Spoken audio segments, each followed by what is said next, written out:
por esta invitación. Es un honor para mí compartirme con ustedes en este momento y volvemos a reencontrar en un foro académico. Eso es algo muy grato y más en la situación en la que nos encontramos en este momento. Además, aprovecho el momento para felicitarlos por este primer aniversario y que vengan muchísimos más. Sé que va a rendir frutos todo lo que se ha hecho a lo largo de este primer año. De igual manera, agradezco a todos los asistentes a esta ponencia, agradezco que se tomen el tiempo y ya sabiendo cómo tenemos todos nuestros tiempos, es importante para mí darles la gratitud por estar en este momento conmigo. Voy a compartir en este momento mi pantalla para que vean lo que tengo preparado para ustedes. Solo denme un momentito, en caso de que no se vea, les pido que me informen. Todavía no lo hago, un momentito.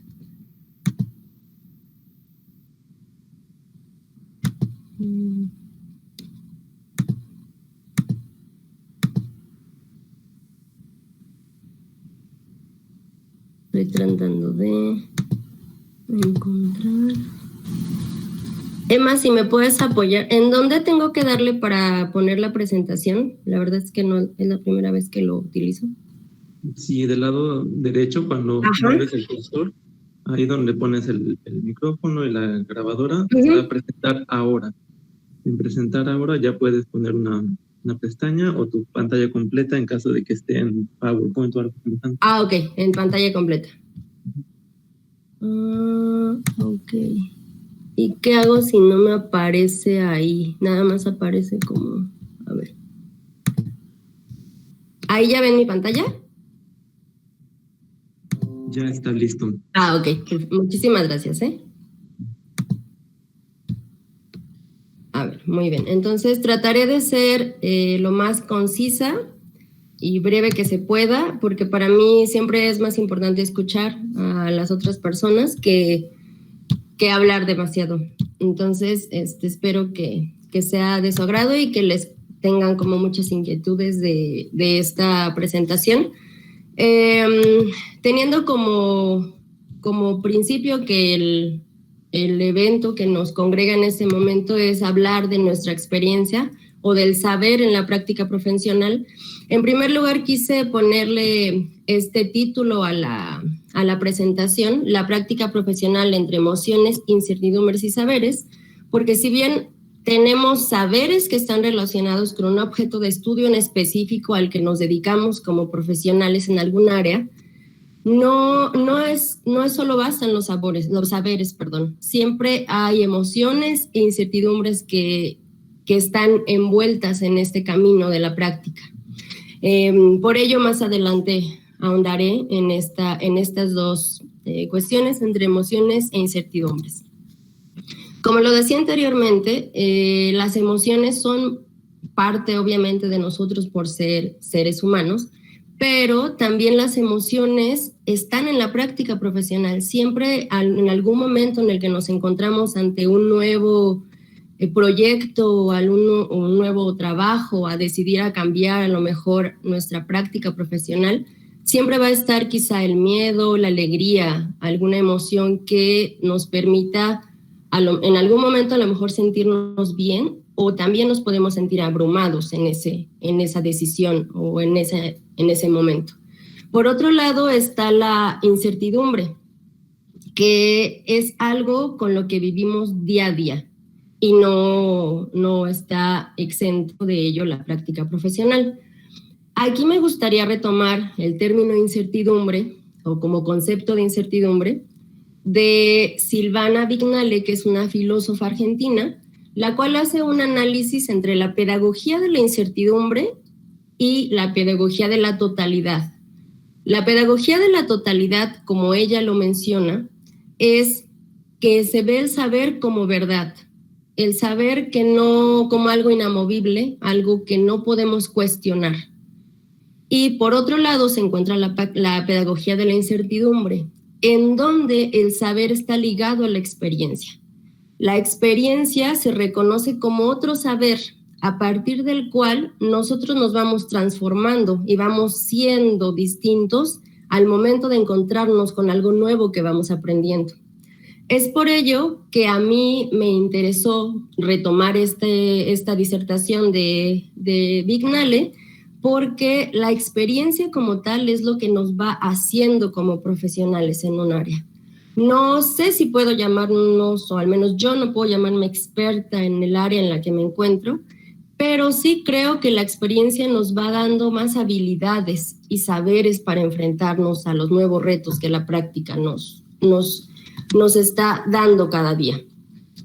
Aquí es por eso que quería solo comentarles por qué hice como la unión entre emociones, incertidumbres y saberes. Como bien, este evento nos pide que hablemos un poco de nuestra experiencia. A mí me gustaría comenzar con que mi primer acercamiento con la práctica profesional yo lo podría ubicar desde mi paso por la licenciatura en educación, desde el segundo semestre. Ahí tuve la fortuna de que el director del departamento al que yo pertenecía en ese momento me invitó a ser becaria de un proyecto de investigación. Y en ese momento, tal como les comentaba, me pasó todo. Tenía miedo, a la vez estaba contenta. Si bien tenía como muchas dudas de lo que iba a hacer, porque no me lo comentaron como tal, decidí aceptar la invitación. Y esto me llevó a conocer, por ejemplo, qué era un seminario de investigación. Me ayudó a conocer a los maestros más allá del aula, que no es lo mismo estar frente a ellos en una clase común, digamos, o ya en el momento en el que ellos comparten sus saberes y sus distintos trabajos, y además como tienen distintos perfiles, puedes ver una misma problemática educativa desde distintos enfoques. Entonces me ayudó a saber un poco más desde este segundo semestre. Yo creo que esto marcó todo lo que he hecho hasta el momento. Quizás si no hubiera tenido esa experiencia no sería quizá quien soy en este momento, o no hubiera tenido las experiencias que tengo en este momento. También ahí me ayudó a administrar el tiempo. Yo creo que el tiempo siempre es algo que como profesionales nos tiene como al límite algunas veces, o desde estar como estudiantes de alguna licenciatura o posgrado. Ahí tuve que tener un momento para el proyecto de investigación como tal y otro para lo que me dejaban en la licenciatura, las actividades escolares comunes. Ese fue como el parteaguas, podría decir, de mi profesión como en la educación. Me gustaría seguir hablando del proyecto de investigación o de las investigaciones que se pueden hacer en educación. ¿Por qué? Porque un proyecto de investigación siempre nos va a llevar por distintos caminos. Es algo que, si bien surge de una problemática o una necesidad identificada, y a lo mejor está ligado a una pregunta de investigación, a una hipótesis, dependiendo del corte que sea nuestra investigación, no se dan pasos solamente hacia adelante. Yo creo que todos los que hemos vivido una experiencia de un proyecto de investigación o de una investigación, por ejemplo, para una tesis de algún grado, siempre hemos dado muchísimos pasos más para atrás que para adelante. Y en los pasos que damos hacia atrás, yo creo que aprendemos mucho más, porque vamos conociendo, nos vamos encontrando a lo mejor otras voces, otros autores que nos permiten hablar de lo que nosotros realmente queremos. Es ahí en donde podemos encontrar quizá la teoría que realmente se liga a lo que nosotros queríamos investigar, a lo que queríamos, a las inquietudes que teníamos, y en ese momento podemos también quizá acomodar nuestra metodología o darle algunos detalles y vincularla a lo mejor a otro tipo de teorías, o a lo mejor en la práctica como tal, cambiamos nuestros instrumentos, cambiamos a lo mejor a las personas a las que vamos a entrevistar o con las que vamos a trabajar. Entonces yo creo que el proyecto estar en un proyecto de investigación como tal está muy ligado a lo que pasa en la práctica profesional día a día. Es ahí que es algo que siempre me ha gustado, la investigación, es algo en lo que me encuentro como muy, muy bien, muy, muy tranquila, y además de que me ayuda a sentirme bien en la parte personal, porque es mi pasión completamente, me hace tener más preguntas de la educación, y eso yo creo que es lo más importante. La investigación no es como llegar a responder una pregunta, sino más bien que surjan muchas más. Y obviamente que en un proyecto de investigación pues vinculamos múltiples habilidades que podamos tener y también los saberes. Y en muchas ocasiones pues estos saberes y habilidades se refuerzan al final de un proyecto de investigación. En esta diapositiva le puse como título La vida como punto de inflexión de la práctica profesional. ¿Por qué la vida como punto de inflexión o por qué es como que lo veo así? Porque muchas veces como profesionales queremos decidir a lo mejor por algo específico que está ligado 100% a la profesión o a lo que queremos hacer en el campo laboral. Pero no siempre esto es posible.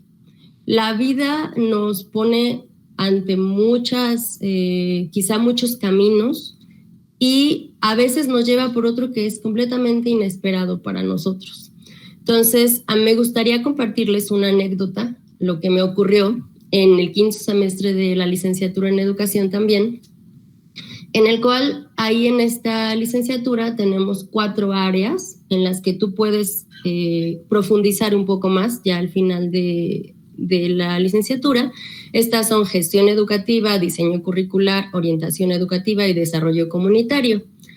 Si bien yo ya llevaba un tiempo en la licenciatura, todavía no tenía la idea realmente de qué haría yo si me dedicara a alguna de estas áreas. Es por ello que fue como muy complicado decidirme en qué materias tenía que tomar. Tenía que tomar al menos 2 de ellas y no tenía la menor idea de cuáles fueran. Por paradójico que sea, el diseño curricular, que ha sido una de las áreas a las que me he dedicado más desde que egresé de la licenciatura, era la que no quería tomar. Entonces, era la que más me daba miedo porque la veía como muy lejana a mí, pero en ese momento la vida me puso como la oportunidad de decidirme a entrar a la primera clase. Entonces dije, bueno, voy a entrar a la primera clase y en caso de que no me guste, pues simplemente no la tomo y elijo otra. Pero fue todo lo contrario a lo que yo esperaba. El diseño curricular o las teorías que vi en ese momento de teoría curricular me gustaron mucho, y además encontré como el lugar que estaba buscando yo en la licenciatura.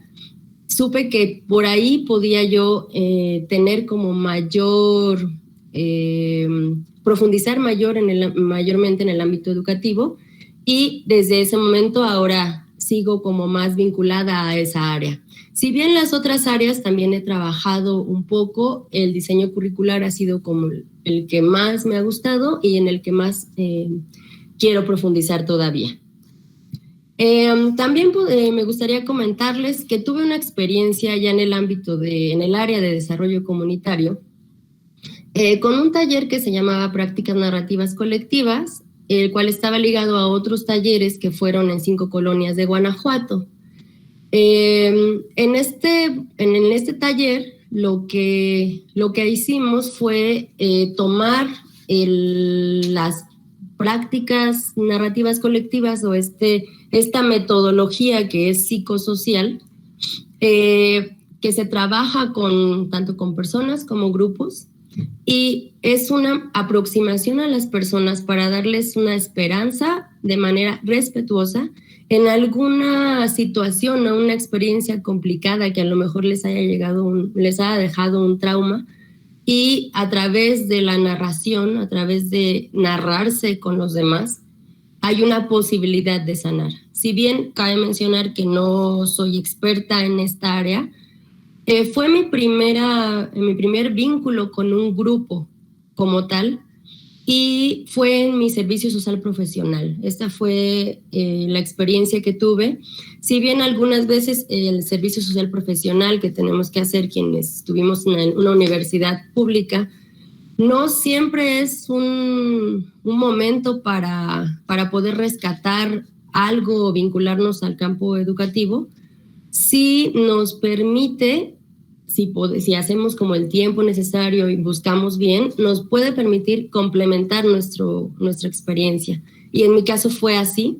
Me permitió saber que si bien te vinculas a un grupo y que tú piensas que vas a ayudar a lo mejor, no es eso. Debemos de pensar más allá de nuestras propias necesidades e intereses como profesionales o como investigadores.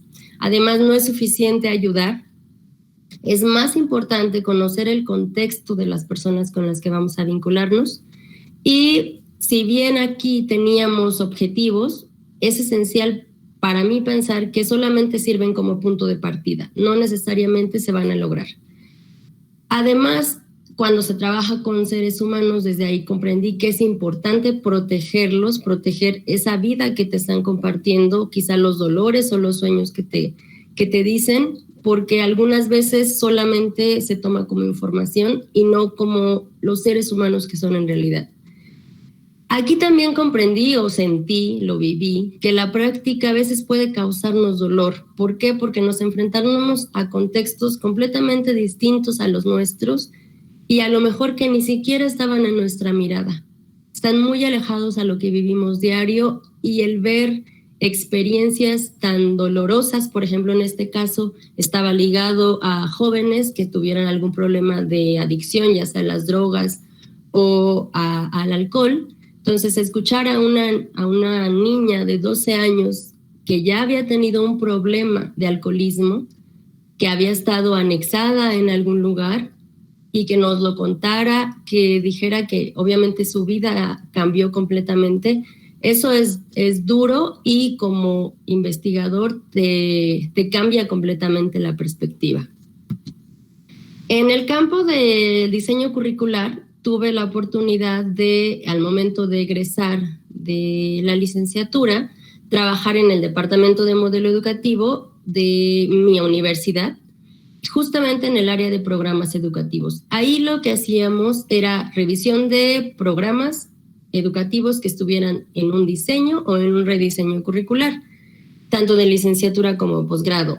Aquí me gustaría comentarles que tuve bastantes retos, que fue como mi primera experiencia ya en el campo laboral como tal, y tuve que coordinar un área que no tenía conocimiento de ella, la verdad. En algunos momentos viví como cierta subestimación por los profesores que formaban parte de los comités de diseño y rediseño curricular, porque yo solamente era licenciada y ellos, pues la mayoría maestros y doctores.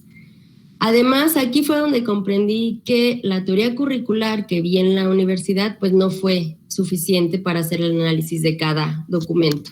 Entendí en la práctica realmente lo que había visto en la teoría en cada una de mis clases.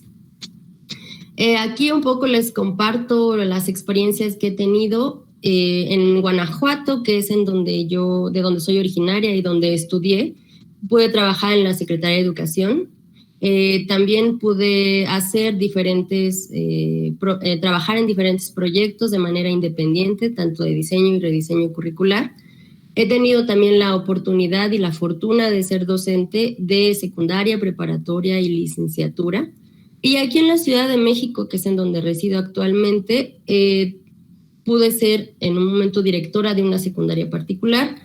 Y actualmente me desempeño como docente dando clases de acompañamiento a estudiantes de preescolar hasta secundaria.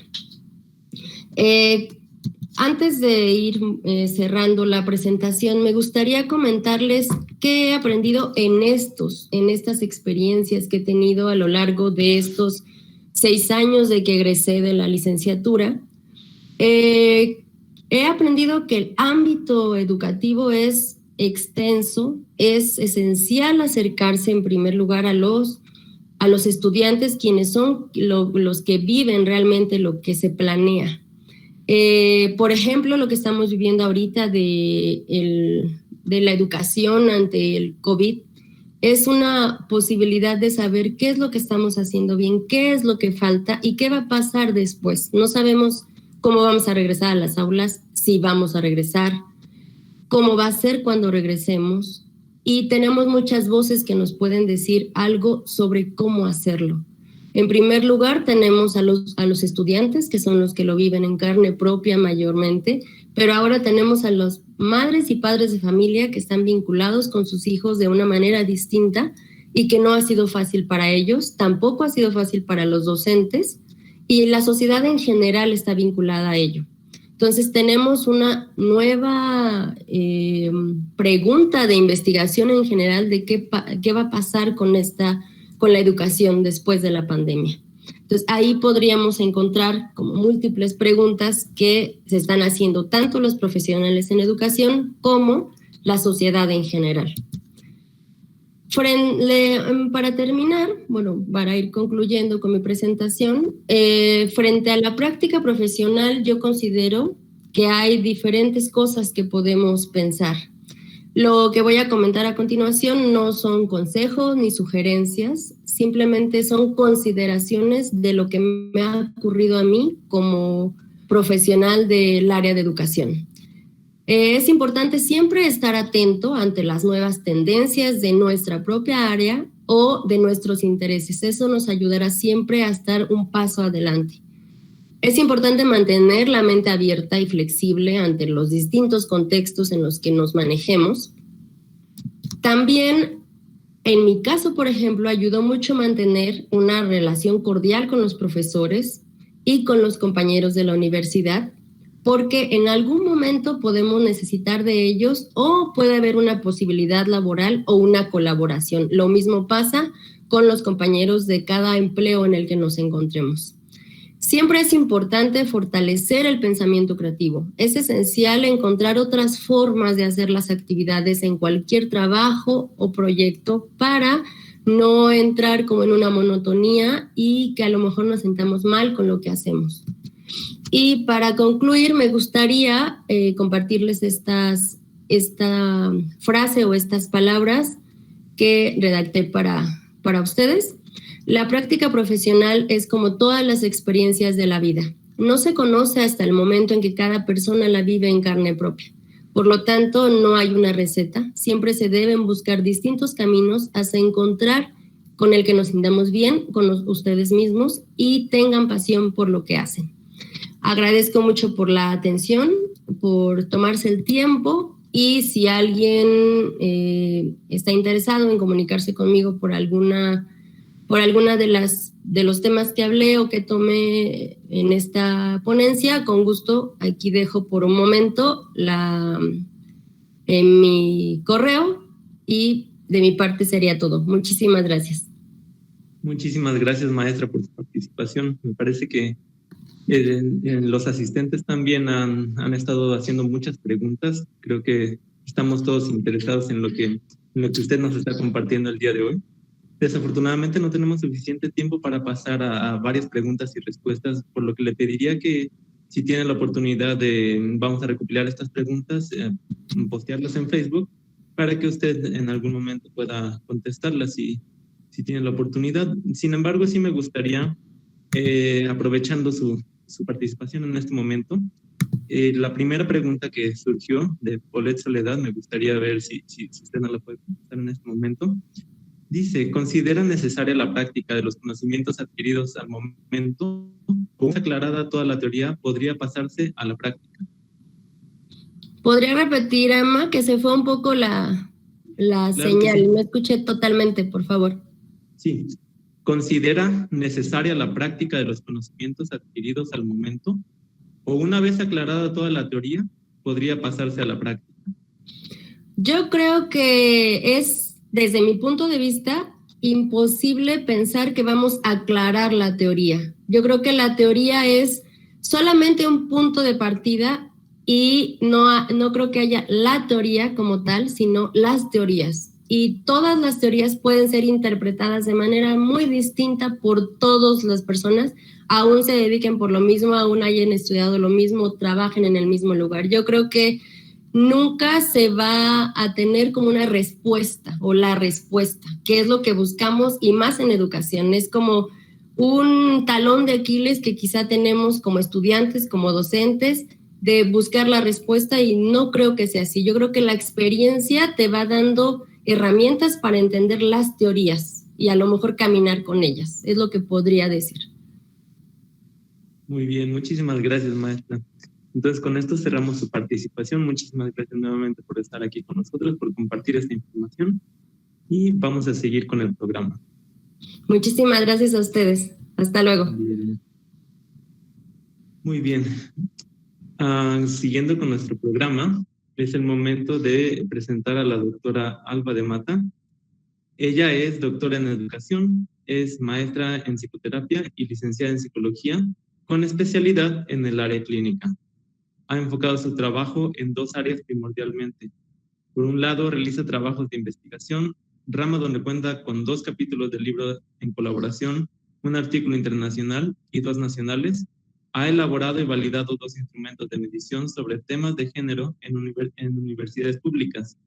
Su segunda rama de trabajo está enfocada a la docencia, donde cuenta con más de 10 años de trayectoria y ha colaborado para instituciones públicas y privadas de educación superior, impartiendo asignaturas a licenciaturas como medicina, enfermería, educación física, docencia y psicología. Actualmente es jefa del Departamento de Planeación Educativa de CRECED. Se encuentra en el equipo de trabajo de los estados de conocimiento sobre educación, donde revisa artículos publicados de 10 años para acá en el área educativa, que muestran los valores que junto con el género se hayan registrado en nuestro país. La doctora nos acompaña con la ponencia Odio los números, con la que creo que muchos nos identificamos. Adelante, doctora, bienvenida.